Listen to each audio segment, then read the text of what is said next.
Irmãos, boa tarde. Que a graça e a paz do Senhor esteja com todos. Hoje talvez o vídeo chegou um pouquinho mais tarde, não sei como é que vai ser a questão do carregar, né, o vídeo para o YouTube, mas infelizmente eu tive que aguardar um pouco para iniciarmos o nosso culto, a pregação, né, e ser assim transmitida, porque tinha um cachorro aqui da vizinha chorando, gritando, acho de saudade da dona, coitado. Mas agora, graças ao Senhor Deus, nós estamos aqui para aprender um pouco mais sobre a palavra do nosso Deus. Vamos abrir as nossas Bíblias, como nós temos feito, e vamos ler a palavra do Senhor no livro do profeta Malaquias, capítulo 3, versículos de 7 a 12. Desde os dias de vossos pais, vos desviastes dos meus estatutos, e não os guardastes. Tornai-vos para mim, e eu me tornarei para vós outros, diz o Senhor dos Exércitos. Mas vós dizeis, em que havemos de tornar? Roubará o homem a Deus? Todavia vós me roubais. E dizeis, em que te roubamos? Nos dízimos e nas ofertas. Com maldição sois amaldiçoados, porque a mim me roubais, vós a nação toda. Trazei todos os dízimos à casa do tesouro, para que haja mantimento na minha casa. E provai-me nisto, diz o Senhor dos Exércitos, se eu não vos abrir as janelas do céu e não derramar sobre vós bênçãos sem medida. Porque por vossa causa repreenderei o devorador, para que não vos consuma o fruto da terra. A vossa vide no campo não será estéril, diz o Senhor dos Exércitos. Todas as nações vos chamarão felizes, porque vós sereis uma terra deleitosa, diz o Senhor dos Exércitos. Graças ao nosso Deus por sua palavra, vamos orar ao Senhor e vamos pedir a Ele que Ele nos ilumine nesse instante para aprendermos a sua palavra. Oremos, irmãos. Ó Deus bendito, nós te agradecemos pelo privilégio de podermos estar aqui na tua presença, Senhor. A nossa vida é carente, nós somos carentes da tua palavra, Senhor.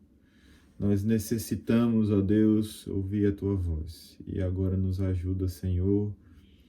Nos ilumina, ó Deus. Nós precisamos da ação do teu Espírito, Pai. Em nome de Jesus. Amém. Queridos irmãos, a palavra do nosso Deus, ela fala aos nossos dias. Ela fala também, aqui na época do profeta Malaquias, de situações calamitosas, aparentemente muito parecidas com a nossa, não por causa de um vírus em si, porque nós sabemos que na época era uma situação médica, era um pouco mais complicada. Mas porque hoje nós temos uma situação que também afeta a nossa vida financeira. Todos nós estamos com certos temores com relação àquilo que se passará com as nossas vidas financeiras. A primeira coisa que eu gostaria de dizer antes de iniciarmos essa pregação no sentido mais exato é pedir a você que você não tema isso.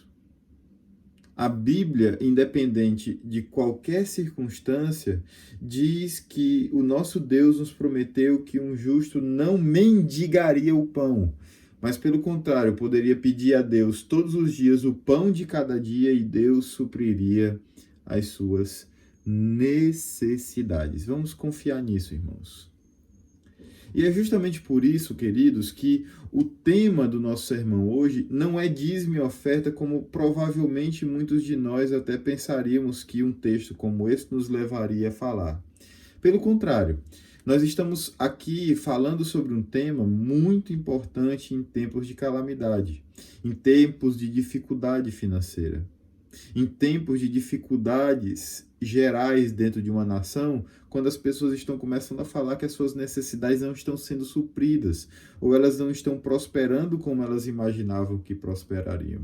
Então, nós estamos falando sobre um assunto que tem tudo a ver com aquilo que nós estamos vivendo. Nós realmente estamos vivendo um momento difícil e nós precisamos saber como reagir diante de tudo isso. O tema do sermão em si é diferente, como eu já disse, da questão do dízimo e da oferta, ainda que envolva a questão do dízimo e da oferta, que seria o quê? O povo que se desviava de Deus. Que povo era esse que se desviava de Deus? Então, as circunstâncias difíceis, o problema social dentro de Israel, pessoas reclamando sobre o amor de Deus e a justiça de Deus, como se isso pudesse estar em desacordo ou em desequilíbrio. Como eu falei hoje de manhã, amor e justiça, elas não estão desse jeito nas ações de Deus. Amor e justiça estão assim, em plena harmonia, estão em plena integralidade. Não existe uma diferença entre amor e justiça em Deus, no sentido de que ele age mais inclinado para um ou mais inclinado para outro. Quando Deus está amando, Deus está sendo justo. Quando Deus está sendo justo, ele está amando. A Bíblia nos ensina isso. E o povo se desviava de Deus. Mesmo que Deus continuasse o mesmo Deus, como nós vimos no versículo 6 do capítulo 3 de Malaquias. O filho de Jacó, ele não é eliminado, ele não é exterminado, porque Deus não muda. O amor de Deus pelo seu povo não muda. Nós precisamos confiar nisso.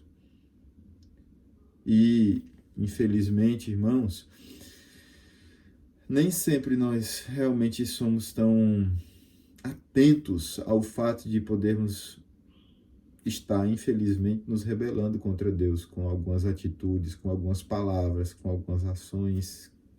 Nós precisamos estar atentos a isso. Por isso, a primeira parte do texto que nós lemos aqui, o versículo 7, a primeira parte do versículo 7, nos diz qual é a acusação de Deus contra os judeus. E uma coisa, irmãos, que me deixa assim preocupado, nós falamos sobre isso na introdução, nós tratamos sobre isso na introdução da exposição do livro de Malaquias, que é quando Deus ele trata sobre assuntos muito parecidos com os assuntos que levaram os pais desses que ouvem agora a profecia de Malaquias ao cativeiro. Essa é uma coisa que me preocupa pelo seguinte, porque o que levou o povo para o cativeiro foram pecados que agora estavam se repetindo depois do cativeiro, sendo que o cativeiro era para ensinar o povo a obedecer a Deus. É verdade que depois do cativeiro a idolatria não se viu, a idolatria no sentido assim, objetos, né? Imagens e tal. Você vê que o judeu hoje, e ele tem um pavor enorme essa questão de outros deuses, imagens, muitos deles até nos acusam, né, de sermos politeístas porque entendemos que Jesus é Deus. Então, nós sabemos que isso parece que foi uma coisa que caminhou de uma certa forma até boa no meio dos judeus. Pelo menos uma análise superficial sobre essa questão.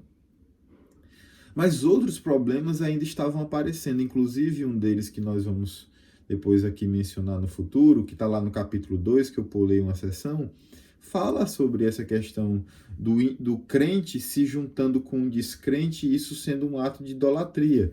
Mas isso nós vamos falar depois. A coisa se resolveu de uma maneira mais exterior, mas interiormente parece que não, irmãos. A coisa não se resolveu. Tanto é que o versículo 6 diz qual é a acusação. A acusação qual é? Desde os dias dos vossos pais. Do jeito dos vossos pais, vós agora estão mostrando que se desviaram dos meus estatutos. Então, o desvio do estatuto de Deus, ou dos estatutos de Deus, eles continuaram esse desvio, ele continuou, ele se perpetuou, as pessoas continuaram a se desviar dos estatutos de Deus. Não guardaram, ou seja, eles se desviaram, eles saíram dos caminhos dos estatutos de Deus e não guardaram estes estatutos em seus corações. Então a acusação do Senhor é assim: vocês estão fazendo o mesmo que os vossos pais faziam. E esses pais de vocês foram levados para o cativeiro. Então o assunto ele vai se tornar muito sério, irmãos, bastante sério. Por quê? Porque nós estamos falando de bênção e maldição. Então veja, o tema do nosso sermão é o povo que se desviava de Deus. 2 pontos. E por conta disso, é amaldiçoado por Deus. E sim, nós estamos falando sobre bênção e maldição. Nós estamos falando sobre dois atos de Deus diante dos homens, vamos dizer assim, básicos. Ou você é amaldiçoado ou você é abençoado. Não existe meio termo. Então, se você está desobedecendo como seus pais desobedeceram, então você vai colher as mesmas coisas que os pais de vocês colheram. A Bíblia diz que Deus disse: tornai-vos para mim. Arrependei-vos. Convertei-vos. É isso que está dito aqui. Olhem e se voltem para mim. Esqueçam dos caminhos de vocês. Esqueçam das veredas de vocês. Se voltem para mim. Busquem a mim. É isso que está sendo dito aqui. É muito importante, irmãos, que vocês não esqueçam. É muito sério desobedecer a Deus. Tornai-vos para o Senhor, membros da segunda igreja, minhas ovelhas. Tornai-vos para o Senhor, refleti. Porque o Senhor Deus nos faz uma promessa. Eu me tornarei para vós outros, se vocês têm esquecido a palavra de Deus. E quem diz isso é o Senhor dos Exércitos. O assunto realmente é grave, irmãos. Um povo que se desviava de Deus. Os judeus, segundo Deus, segundo o que o apóstolo, segundo o que o profeta Malaquias nos diz, ainda dizia assim: mas vós dizeis, né? O Senhor Deus falando, em que havemos de tornar? Então Deus está dizendo assim: vocês estão me desobedecendo. Vocês não estão seguindo os meus mandamentos, vocês estão seguindo a vontade de vocês. Vocês estão agindo de acordo com o que vocês pensam sobre mim. Vocês estão dizendo assim: onde está o Deus da aliança? Onde é que está o Deus do amor revelado na aliança? Onde está o Deus da justiça revelada na aliança? Eu, porém, vos digo, diz o Senhor. Entendeu? Vocês estão me desprezando. E ainda dizem: no que estamos te desprezando? E por cima disso ainda dizem: em que havemos de tornar? Ou seja, Deus acusa. E Deus, se Deus está dizendo, irmãos, baixa as orelhas. Baixa as orelhas. Se Deus está dizendo, baixe as orelhas, baixe as orelhas. Abaixa, meu irmão. Vamos usar uma expressão que nós conhecemos mais. Abaixa a cabeça. Não tenha dura cerviz. Não enrijeça o seu pescoço. Se dobre diante de Deus, que Deus está dizendo: vocês estão tomando atitudes, vocês estão pensando coisas, vocês estão refletindo de uma maneira a respeito do que está acontecendo ao nosso derredor, que não é bíblica. E eu estou falando isso para os membros da segunda igreja. Arrependei-vos. Só não digam: Eu não acho que eu tenho que me arrepender de nada. Tem sim, meu irmão. E sabe no que você tem que se arrepender? Na forma como você está encarando essa questão do cuidado daquilo que você ama.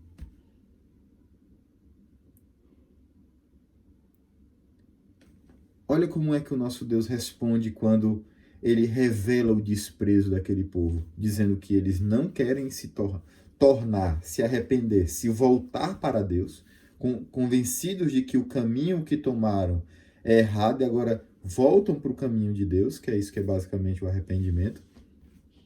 Ele diz: roubará o homem a Deus? Deus acusa. Olha a resposta de Deus. Roubará o homem a Deus? Vocês querem ver onde é que vocês precisam tornar para mim? Querem ver no que vocês precisam se arrepender diante de mim?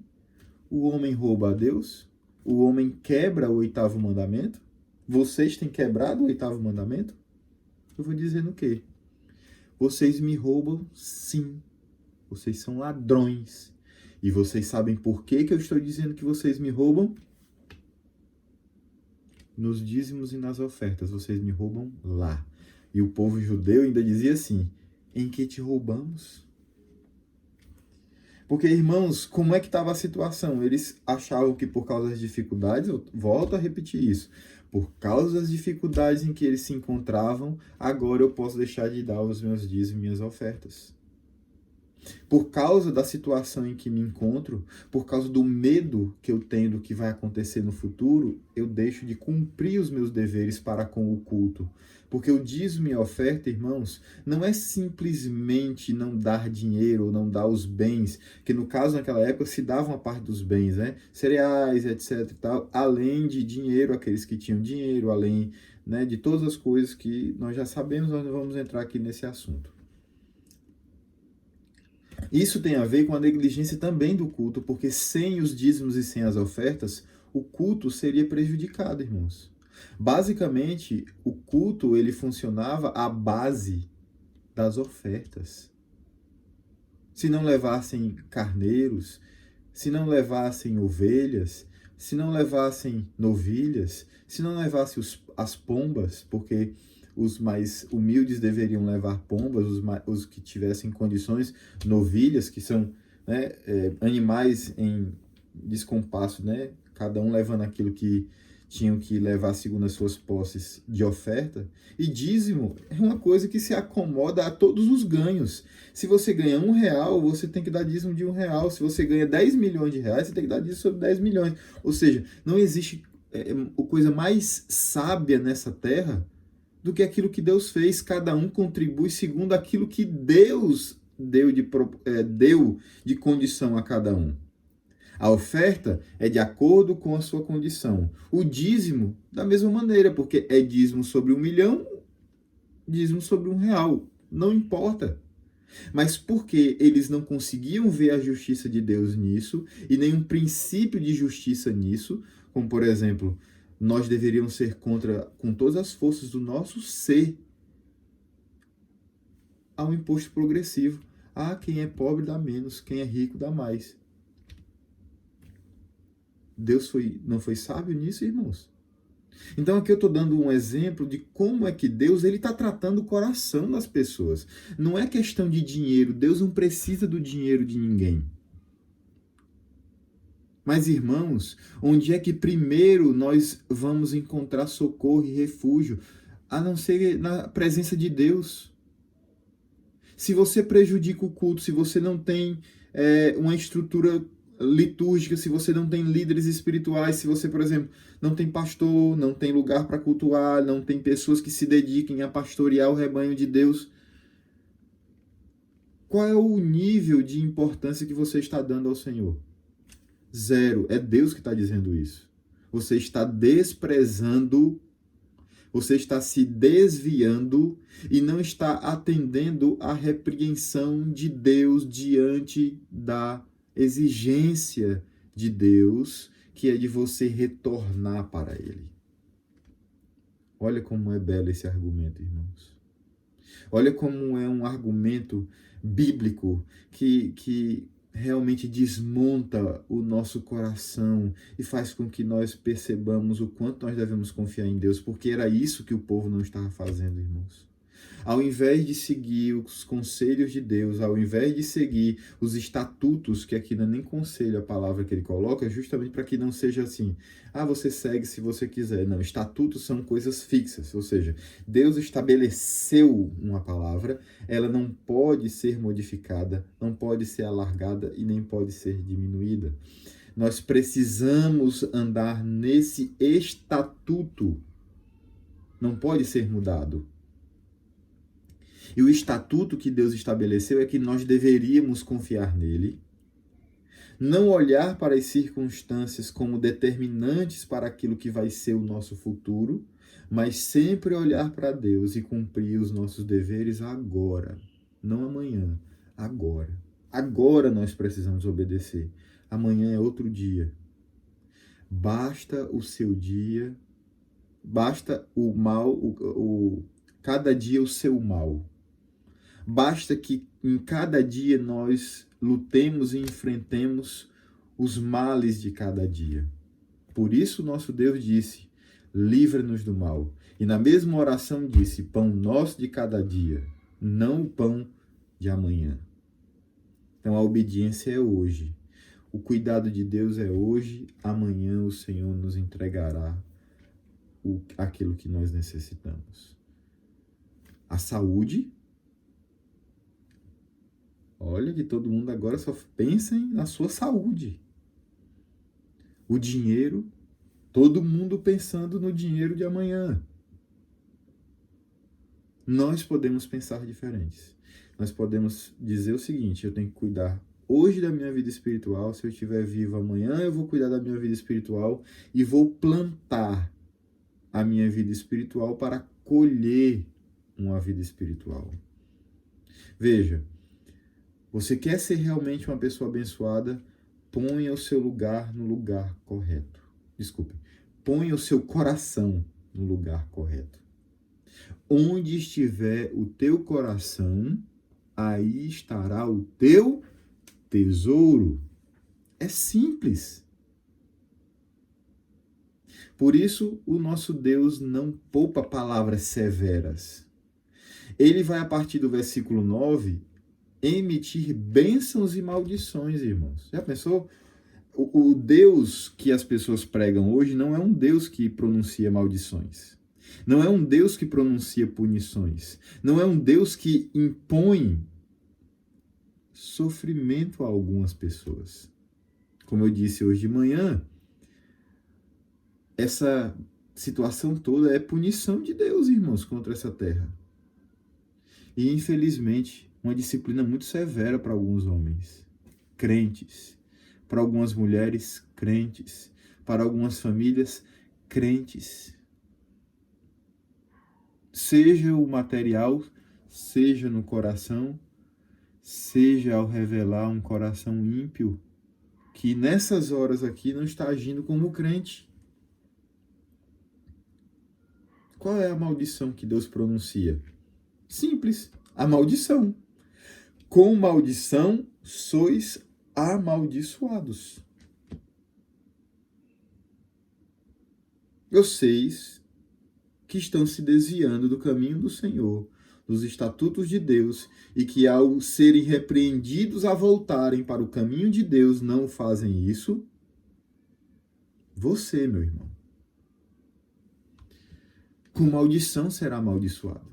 Se você quiser tomar conta da sua vida de um jeito que Deus não quer que você tome conta dela, se você começar a propor coisas para a sociedade que Deus não quer que seja feito, eu nunca vou propor, irmãos. Podem me chamar do que quiser, eu prefiro confiar na palavra de Deus. Mas eu nunca vou propor e nunca vou ensinar vocês a proporem coisas que Deus não aceita. Eu nunca vou fazer isso. Eu nunca vou ensinar a população a buscar no governo a sua solução. Trabalha. Debaixo da providência de Deus, trabalha fazendo aquilo que é necessário para proteger a vida dos mais vulneráveis. Trabalha. Trabalha, meu irmão. Protege, meu irmão. Seja prudente, meu irmão. Mas nunca do jeito que você acha que é fazer isso. Sempre do jeito que Deus quer que se faça isso. Do jeito que Deus ensinou na sua palavra. Do jeito que os seus estatutos estabeleceram.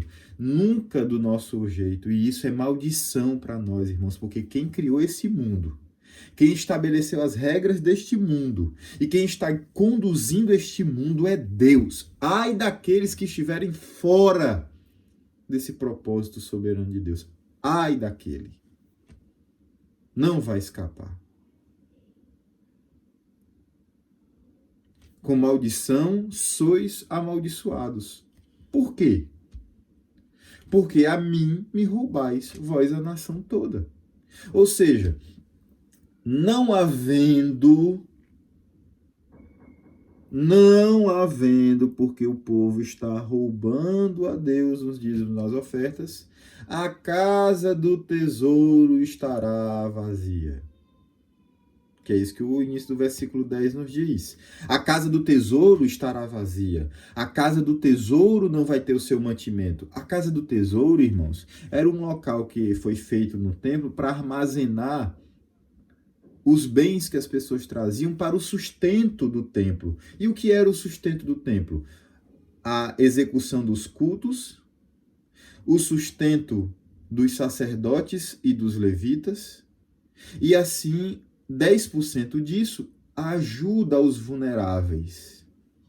Porque existiam duas formas de se ajudar os vulneráveis naquela época. Os 10% do templo e tudo aquilo que caía no momento do ajuntamento das colheitas. Depois disso, as viúvas iam até esses lugares, os órfãos iam até esses lugares e colhiam esses bens que restavam das colheitas e lá no templo recebiam aqueles que tinham maior vulnerabilidade. Deus quer que a gente cuide assim, irmãos. Deus nunca disse que os reis deveriam fazer isso. Deus nunca disse que os juízes deveriam fazer isso. Não. Ele sempre disse que nós deveríamos fazer isso. Cuidar do culto, cuidar dos vulneráveis, trabalhar com prudência, fazendo a vontade de Deus. Não negligencie essas coisas, meu querido. Não deixe de trazer os seus dízimos e ofertas. Por quê?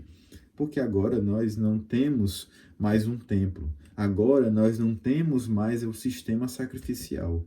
Mas continuam aqueles que precisam pregar o evangelho, continuam aqueles que precisam falar de Cristo a outras nações, que precisam plantar igrejas nessa nação corrupta, cheia de igrejas que não são igrejas de verdade. Nós continuamos a pregar o evangelho. A igreja, é isso que eu estou falando, não estou falando de pastores, não. Nós, a igreja, continuamos a pregar o evangelho em meio à escassez. Nós continuamos. E olha, irmãos, eu digo uma coisa a vocês. Não é incomum, não se assustem. Igrejas, num momento como esse, podem se fortalecer ainda mais. Crentes que realmente levam a sério as suas vidas espirituais e colocam o dinheiro no seu devido lugar, que não é a parte mais importante, vão ser muito mais abençoados. Por quê? Porque estão obedecendo a Deus, deixando as maldições de lado e caminhando na bênção. Como é que a gente resolve um problema como esse, né? O de se rebelar contra Deus, desprezando a palavra de Deus? Voltando a fazer o que Deus quer, ou seja, obediência. A obediência é a solução para a desobediência. Para a desobediência, obediência. Para a sede, água. Para a fome, comida. Para a desobediência, obediência. E é por isso que Jesus Cristo veio obedecer. Jesus Cristo veio obedecer à impossibilidade da nossa obediência absoluta, mas não nos excluir, não nos tirar do dever da obediência pelo poder do Espírito Santo. Então nós temos que obedecer e por isso temos que atender à ordem. Trazei todos os dízimos à casa do tesouro. Por que trazer os dízimos à casa do tesouro? Para que haja mantimento na minha casa. Deus disse que este era o local onde se deveria depositar os dízimos e ofertas, para que eles sejam administrados para o fim pretendido por Deus. Nós temos que ser fiéis assim, irmãos, pelo bem da nossa vida espiritual, porque dar o dízimo e oferta não é uma questão de, no caso dar não, devolver o nosso dízimo e oferta não é uma questão humana simplesmente. Não é assim, porque precisa de dinheiro. Não é isso. É porque é o sinal de que nós estamos priorizando a nossa vida espiritual em detrimento às nossas necessidades. É isso mesmo. Está inferior na escala de importância a nossa necessidade para o sustento de cada dia para o corpo. Em primeiro lugar na nossa escala está o sustento espiritual para a nossa vida espiritual. Buscai primeiramente o reino de Deus e a sua justiça. As demais coisas serão acrescentadas. Não é buscar primeiro a sua necessidade.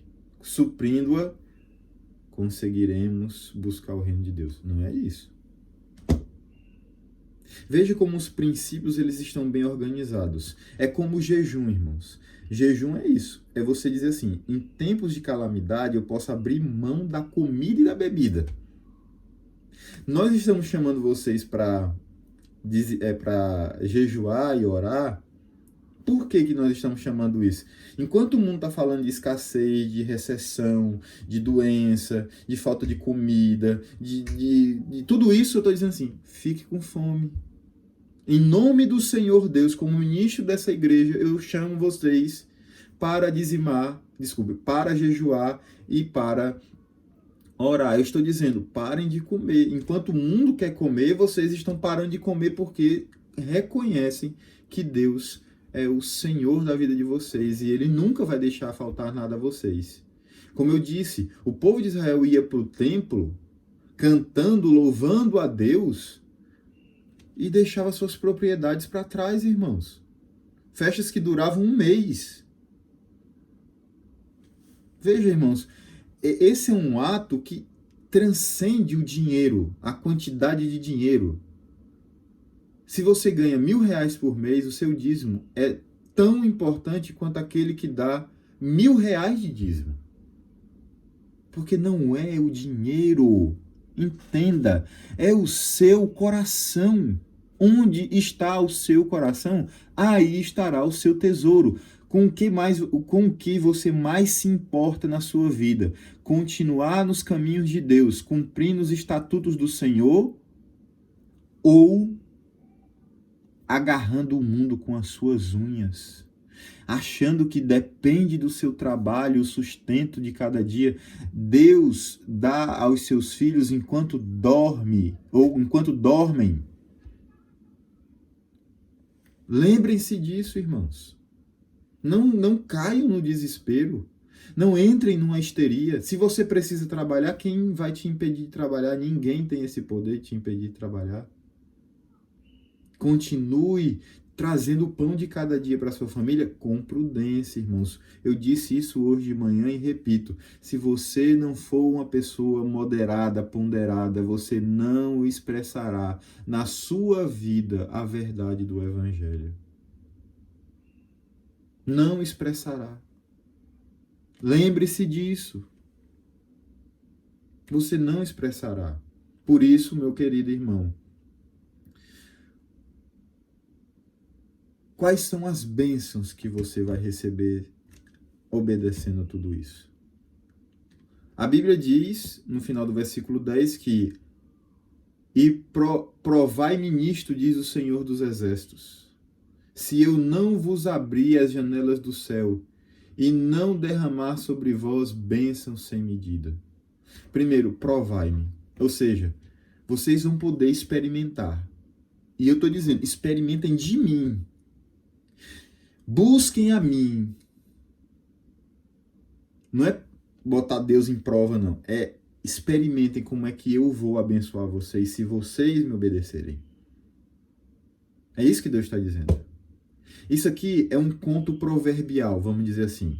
é um padrão de provérbio, é um padrão de sabedoria. Não é que em todos os casos ocorrerá da mesmíssima maneira, porque Jó dava dízimo, Jó era fiel, Jó era temente. E o que foi que Deus fez com Jó? Tirou todos os seus bens. É provérbio, irmão. Aqui está se falando que em geral isso acontece. Que de uma forma geral Deus trata assim. Porque ele também trata com escassez ao servo fiel, mas que ele quer provar, quer aperfeiçoar, quer melhorar a vida dele. Então, lembre-se, isso aqui é proverbial. E eu vou ler um provérbio que está muito parecido com esse processo aqui que Deus está nos ensinando por meio do profeta Malaquias. Provérbios capítulo 3, versículo 9 e versículo 10. Honra o Senhor com os teus bens e com as primícias de toda a tua renda, e se encherão fartamente os teus celeiros, e transbordarão de vinho os teus lagares. Veja como é um provérbio. Honra ao Senhor teu Deus com os teus bens, com as primícias de toda a tua renda. Ou seja, tudo aquilo que é melhor da tua vida tinha que ser para o Senhor. É isso que a Bíblia está dizendo. E isso é verdade. Qual é a promessa que Deus nos faz de uma maneira geral? É que quando nós priorizamos o reino de Deus, ou seja, a primeira coisa que você faz é separar o seu dízimo? A primeira coisa que você faz é separar a sua oferta? Isso precisa ser refletido por você. Essa é a primeira obrigação sua? Então, é isso aí que Deus quer que você faça. Você, quando vai fazer as coisas para a igreja, quando você vai levar um bolo, quando você vai levar uma cesta básica, quando você vai fazer uma coisa na igreja, você faz dedicando o melhor ao que sobra. Se é o que sobra, eu já lhe digo logo, você não está obedecendo a Deus. Eu vou dar uma pausa agora aqui, irmãos, para que o vídeo possa carregar mais fácil. Então eu vou pausar agora e vamos continuar no segundo vídeo.